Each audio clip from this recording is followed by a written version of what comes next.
सो हमारे पास एक चीज़ लिखी हुई है, एक्स इज़ लेस देन और is equals to 3, Y is less than और is equals to X, Y is greater than और इज़ इक्वल्स टू 0, और इसका फीजिबल रीजन हमें बनाना है। कुछ इस तरह से बनेगा कि हमने ये एक्स एक्सिस बनाया, साथ में ये वाई एक्सिस बनाया, एक्स इज़ लेस देन और is equals to 3। X is less than और इज़ इक्वल्स टू 3 का मतलब ये है कि जहाँ पर एक्स 3 है, फीजिबल रीजन इसके उल्टे हाथ पर होगा। उसके बाद है y इज़ लेस देन और is equals to x। So y is equals to x की लाइन बनेगी, ठीक है, और y इज़ लेस देन और इज़ इक्वल्स टू x का मतलब एक ऐसा रीजन बनाना है जो x इज़ लेस देन और इज़ इक्वल्स टू 3, x जहाँ 3 है उसके उल्टे हाथ पर भी हो, और y इज़ लेस देन और इज़ इक्वल्स टू x यानी कि इस पर्टिकुलर लाइन के नीचे भी हो। साथ में y इज़ ग्रेटर देन और इज़ इक्वल्स टू 0 यानी कि x एक्सिस के ऊपर भी हो। x एक्सिस पर क्या होता है, x एक्सिस पर y 0 होता है। तो जब वो कह रहे हैं y इज़ ग्रेटर देन और इज़ इक्वल्स टू 0, तो हमारा फीजिबल रीजन जो x एक्सिस है उसके ऊपर होगा, विच मीन्स कि हमारा जो फीजिबल रीजन होगा ना वो ये होगा। देखिए ये जो मैंने रीजन शेड किया है ये x एक्सिस के ऊपर भी है, इसलिए क्योंकि लिखा हुआ था y इज़ ग्रेटर देन और इज़ इक्वल्स टू 0, y की वैल्यू 0 या 0 से ज़्यादा होगी। दूसरा ये जो रीजन मैंने शेड किया ये जो x इज़ इक्वल्स टू 3 की लाइन है उसके उल्टे हाथ पर भी है, क्योंकि x इज़ लेस देन और इज़ इक्वल्स टू 3 लिखा था। तीसरा जो y इज़ लेस देन और इज़ इक्वल्स टू x वाली लाइन है उसके भी नीचे है, क्योंकि साथ में एक और बात लिखी हुई थी कि जो आपका फीजिबल रीजन हो वो y is equals to x वाली जो लाइन है उसके नीचे भी हो। इसी तरह से अगले फीजिबल रीजन को भी ड्रॉ करते हैं। हमारे पास अगेन ये x एक्सिस है और ये y एक्सिस है, ठीक है। x इज़ ग्रेटर देन और इज़ इक्वल्स टू 0 यानी कि जो y एक्सिस है उसके सीधे हाथ पर होगा। y एक्सिस पर x 0 होता है, तो x इज़ ग्रेटर देन और इज़ इक्वल्स टू 0 का मतलब यह है कि मेरा फीजिबल रीजन जो y एक्सिस वाली लाइन है उसके राइट साइड पर उसके सीधे हाथ पर होगा। दूसरी चीज़ y इज़ ग्रेटर देन और इज़ इक्वल्स टू x, इसका मतलब ये हो गया कि ये जो y is equals to x वाली लाइन है फीजिबल रीजन इसके ऊपर होगा, और y इज़ लेस देन और is equals to 6। Let's say ये y इज़ इक्वल्स टू वाली 6 वाली लाइन है, तो फीजिबल रीजन इसके नीचे भी होगा, विच मीन्स कि हमारा जो फीजिबल रीजन होगा वो ये वाला पर्टिकुलर रीजन होगा। तो ये कुछ और एग्जांपल्स हमने करी फीजिबल रीजन की।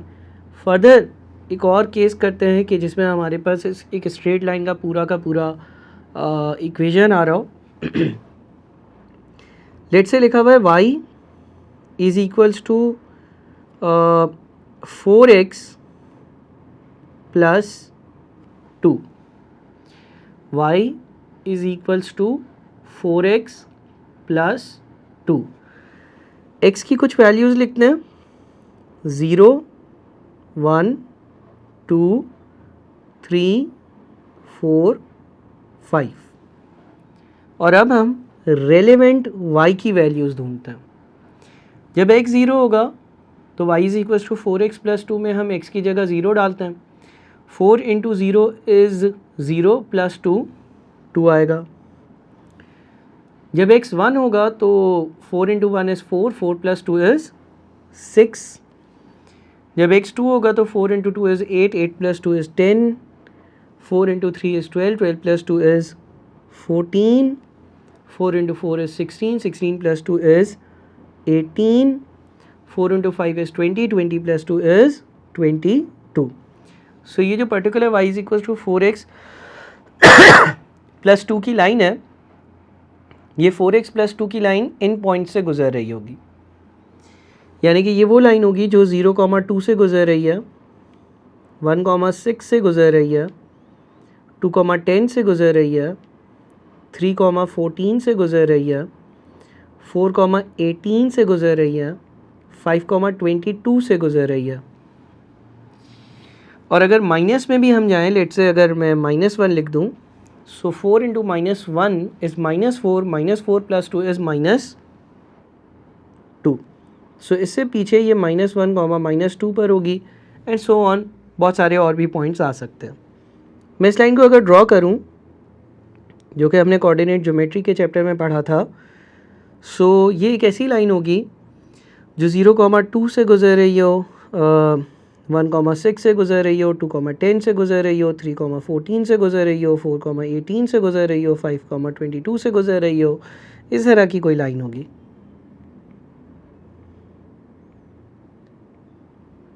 अब अगर लिखा हुआ है फॉर एग्जाम्पल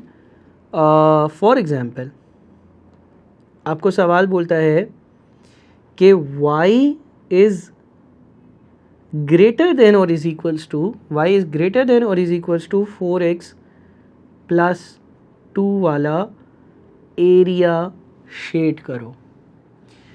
सो ये जो आपने लाइन बनाई है ना, आप इस लाइन के ऊपर वाले एरिया को शेड करोगे। इस लाइन के ऊपर जो y की वैल्यू होगी वो 4x प्लस 2 की वैल्यू से ज़्यादा होगी। और अगर कोई सवाल ये बोलता कि y इज़ लेस देन और is equals to 4x plus 2 वाला एरिया शेड करो, तो जो ये पर्टिकुलर आपने लाइन बनाई है, आप इसके नीचे वाला एरिया शेड करते। इस लाइन के नीचे वाला जो एरिया है, यहाँ पर y की वैल्यू 4x प्लस 2 की वैल्यू से क्या होती? कम होती। ठीक है जी। कैसे कम होती मैं बताता हूँ ज़रा। देखें, लेट्स से ये वाला जो पॉइंट है, ये आपका है 1,6। उसके बाद ये जो दूसरा पॉइंट है ये है 2,10।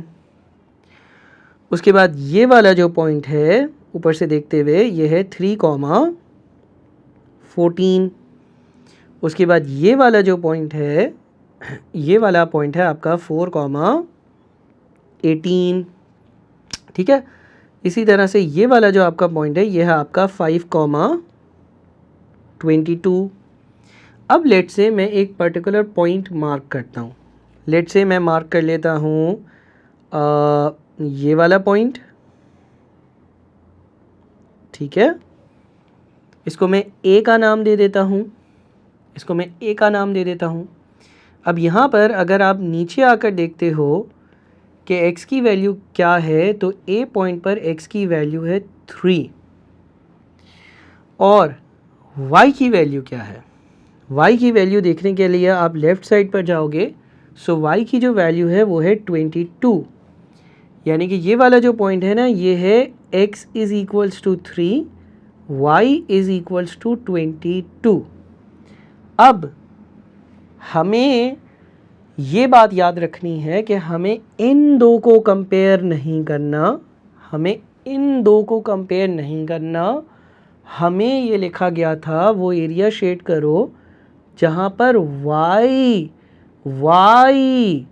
y की value is greater than or is equals to y is greater than or is equals to y की वैल्यू ज़्यादा हो या बराबर हो किसके? 4x प्लस 2 के। सो पहले तो हमें 4x प्लस 2 की वैल्यू देखनी होगी।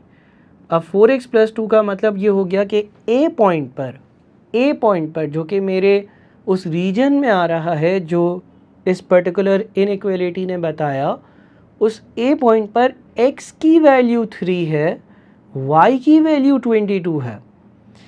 इस पॉइंट पर 4x प्लस 2 की क्या वैल्यू होगी?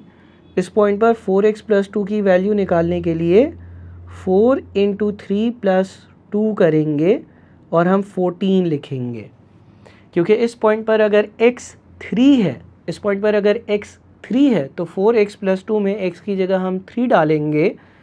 सो 4x प्लस 2 की वैल्यू आ जाती है 14। ये 14 यानी कि 4x प्लस 2 की वैल्यू जो कि इस पॉइंट पर आ रही है 14, y की वैल्यू जो कि आ रही है 22। क्या y की वैल्यू यानी कि 22 4x प्लस 2 की वैल्यू यानी कि 14 से ज़्यादा है? जी हाँ, ज़्यादा है। सो हमें वो एरिया शेड करना था जहाँ पर y इज़ ग्रेटर देन और is equals to 4x plus 2। इसी तरह से अगले लेसन्स में जब हम प्रूफ करेंगे तो हम ये देखेंगे, या आप देख सकते हैं, आप इसको ट्राई करिएगा, कोई भी पॉइंट रेड रीजन में सेलेक्ट करिएगा, चाहे वो ये पॉइंट हो, चाहे वो ये पॉइंट हो, चाहे वो ये पॉइंट हो, और आप ग्राफ प्रॉपरली बनाइएगा।